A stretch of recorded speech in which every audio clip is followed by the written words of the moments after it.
All right, so the Steelers just this week made some big time trades and they've changed the outlook of their team, to be honest. So I'm kind of confused on it. It seems like they're all in, but it's a weird way to see all in, if you know what I mean. If you don't, then I'll explain it here in a couple of minutes. So, with all that being said, we're going to hit that intro in a three, a two, a one.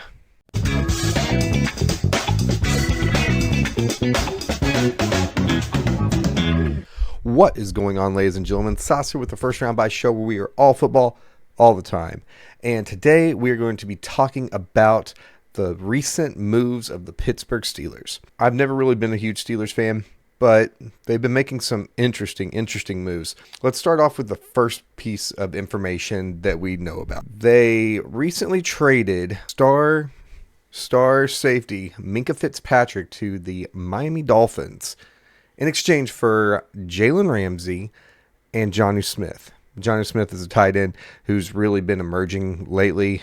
He played really well for the Dolphins last year, and I thought that he was going to be a long-term piece for him because he was a very good weapon, at least in terms of fantasy. I think that he did pretty well, and that's just based off of me remembering. I might be remembering incorrectly, but with all that being said, it's super strange because you don't usually see these players for players acquisitions. There's literally nothing else except for players and draft picks, but most of the time you only see it for draft picks. So you never really see player for player stuff, which is super interesting to me. But I think that it's such a weird transaction, a weird move to make, especially since that team seem kind of weird right now, right? So I actually have a list. I wrote it down on my phone, and we're going to be going over that today because I gotta have notes. So here's what I've gathered. So it's super strange because they went and they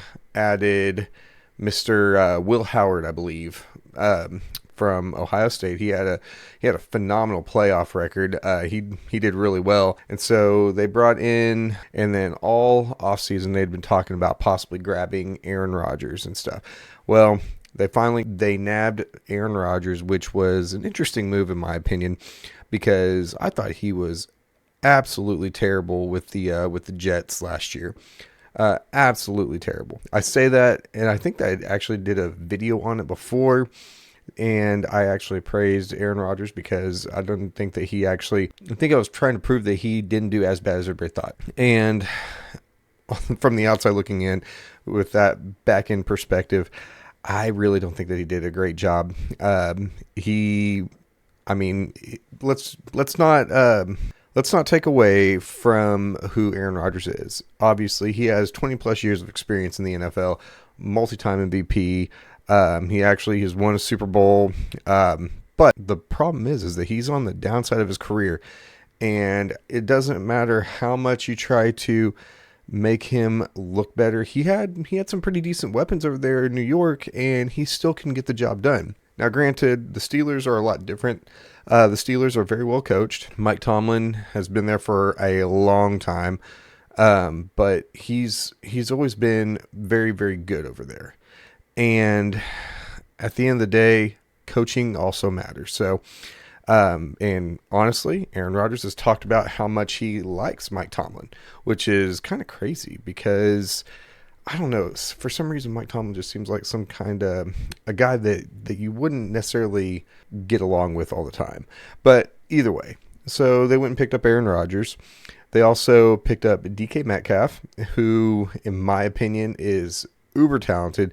He's got all the makings of a wide receiver one. The problem that I have with him is just that he's a head case, and he gets rattled too easily. But a lot of times we have seen it in the past. We've seen it before where players will go from one team to another, and that change of scenery usually does wonders for them. And if anybody can get him corralled in, it would be Mr. Aaron Rodgers. I think that culture change would probably be a lot better for DK. I think that it will honestly kind of help him out. But the crazy thing too is just that the Steelers, that supporting cast that they have now, They just have, I believe, Calvin Austin and Roman Wilson outside of DK. Now, granted, they now have the addition of Johnny Smith and they have Freiermuth. So they have some weapons on that team, but I don't trust them. And in all honesty, with all the weapons that Aaron Rodgers actually had last season, I don't trust him. It's hard for me to trust him right now. I hope that he ends up doing well, in all honesty, because Aaron Rodgers has been one of my favorite quarterbacks to watch for the longest time. He is one of the greatest quarterbacks of all time, but he's definitely on the downside of his career, and I don't think that he's going to do nearly as good. So it is what it is. But you got Johnny Smith going over there, who is emerging as a playmaker. He's been in the league for, I believe, I want to say like 8 years or so. And the interesting part of that is, and I'll actually pull it up because I thought it was very, very interesting. So the headline actually reads, new Steelers tight end Johnny Smith on trade from Dolphins. Got to go where I am appreciated. Wow, that's rush. So it says here that the Miami Dolphins, obviously they made a splash move, trading away cornerback Jalen Ramsey and Johnny Smith to the Steelers to acquire Minkah Fitzpatrick. So Johnny said, I didn't foresee this happening with how the season went for me individually. Obviously, I had aspirations of ending my career in Miami, with it basically being home for me, my children, and my family. But I understand the business side of it, and it didn't work out. I'm grateful. I've got no ill feelings toward Miami and nobody in the organization. I can't sit here and lie and say it didn't sting when the process was playing itself out. So, and obviously he played pretty well last year, at least in my opinion. But it says, we go through the year, bro, and obviously as a team it was a disappointment, and that does play a factor in a lot of decision-making after the season. But for me, I felt that I was in a position that I thought I was going to be one of the key ingredients to help this team succeed, which I think that a lot of us thought, to be honest. So, with all that being said, after the season ended, me and my agent were like, this is no brainer. We'll be here forever. Unfortunately, nothing lasts forever, which is very, very key, especially in the business of football. So, was he wrong to think that? Not necessarily, but at the same time, if you feel like you are a strong piece to an organization that is helping them succeed, then, and you're dynamic and you're coming into your own, I would have thought they would have kept him, but that also makes you a viable piece to be able to move and everything. So now he's going to be helping out and being a threat with Aaron Rodgers and helping take some of the pressure off of DK and the other parts of that receiving core. Now, the Steelers, they also decided to take Jalen Ramsey over Minkah Fitzpatrick, which I'm not really sure. Like, I have heard a lot about Minkah, and over the years, and you guys can correct me if I'm wrong, because I'm not a Steelers fan, so I don't really follow them a super amount. I know these names and I've seen them play, but I don't know in depth about them. So if I'm wrong, you can tell me. But Minkah apparently had been on the downside. He hadn't had the best last couple of years, and maybe due to injury, I'm not sure. But he didn't have the best last couple of years, which obviously that doesn't bode well for him. But also Jalen Ramsey, he's on the, I would say he's getting close to on the downside, but he played well last year.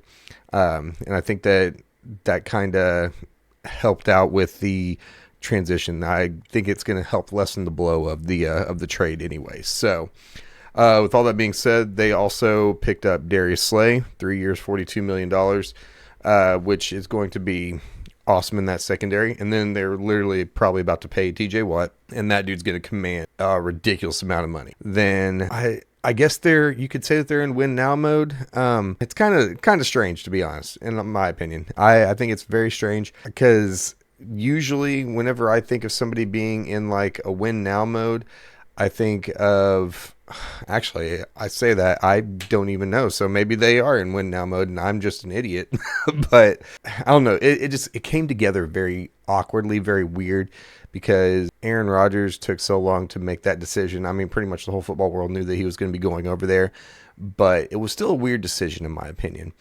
And then obviously to have both George Pickens and DK Metcalf, and then to ship off George Pickens, you're trading one head case for another. But Also, DK is, in my opinion, probably a much better wide receiver and has a bigger ceiling than George Pickens does. So, but again, what do I know? I'm just a random fan that doesn't even really follow the Steelers. So I am interested to see how this goes, because the Steelers for the last few years feel like one of those teams that is always on the cusp. They have a lot of talent. Mike Tomlin usually brings out the most in their talent. They usually are vying for a playoff position each and every year. And so they're never really in position to grab and nab those like super, super premier players, because of the fact that, they're in that mid-range to higher range whenever it comes to drafting. But they are also drafting well. They've drafted well for the last few years, except for quarterback. Their quarterback room has been doo-doo for a while. So adding in Aaron Rodgers, that's going to be the biggest wild card. If Aaron Rodgers plays well and elevates that team, then they are going to reach pretty solid heights. If he doesn't, then they're in trouble. And they've spent a lot of money and moved a lot of assets and resources around, and they'll just be continuing in the hunt and not actually going over the hill. Do I think that they are going to make some noise this year? I'm really not sure. Like I said, I think a lot of it depends on Aaron Rodgers and how he does, because he is the focal point of the offseason. But he seems like he's happy. I watched a clip from the Pat McAfee show. He seems like he's happy over there, which, I mean, who wouldn't be? So the culture over there is a lot different. He's enjoying himself and everything, but we'll see how it goes. We will see how it goes. But with all that being said, please let me know what you guys think of these acquisitions. This has been the biggest news all offseason, and it's been kind of crazy. This offseason hasn't been nearly as insane as previous off seasons, but it's still been pretty fun. So let me know what you guys think of the Steelers acquisitions. Do you think that it makes them into a legitimate contender, or do you think that they are kind of pretenders now? I try to stay clued in on most of the NFL. So if I'm wrong, then I'm wrong. If I'm right, then woohoo, I guess I'm right. So with all that being said, if you want to get some fire merch, please make sure you check out firstroundbuy.com for all your merch needs. Make sure you drop a like, comment down below, subscribe, hit that bell for notifications. We are still on the path to 200 subs. We love interacting with you guys, so keep it coming. Fantasy football is right around the corner. So is the NFL season. We are gearing up for that. We do all football content, so if you are a fan of football content, then make sure you subscribe, because you will love this channel. But with all that being said, we'll catch you guys in the next one. Thank you so much for watching. Peace.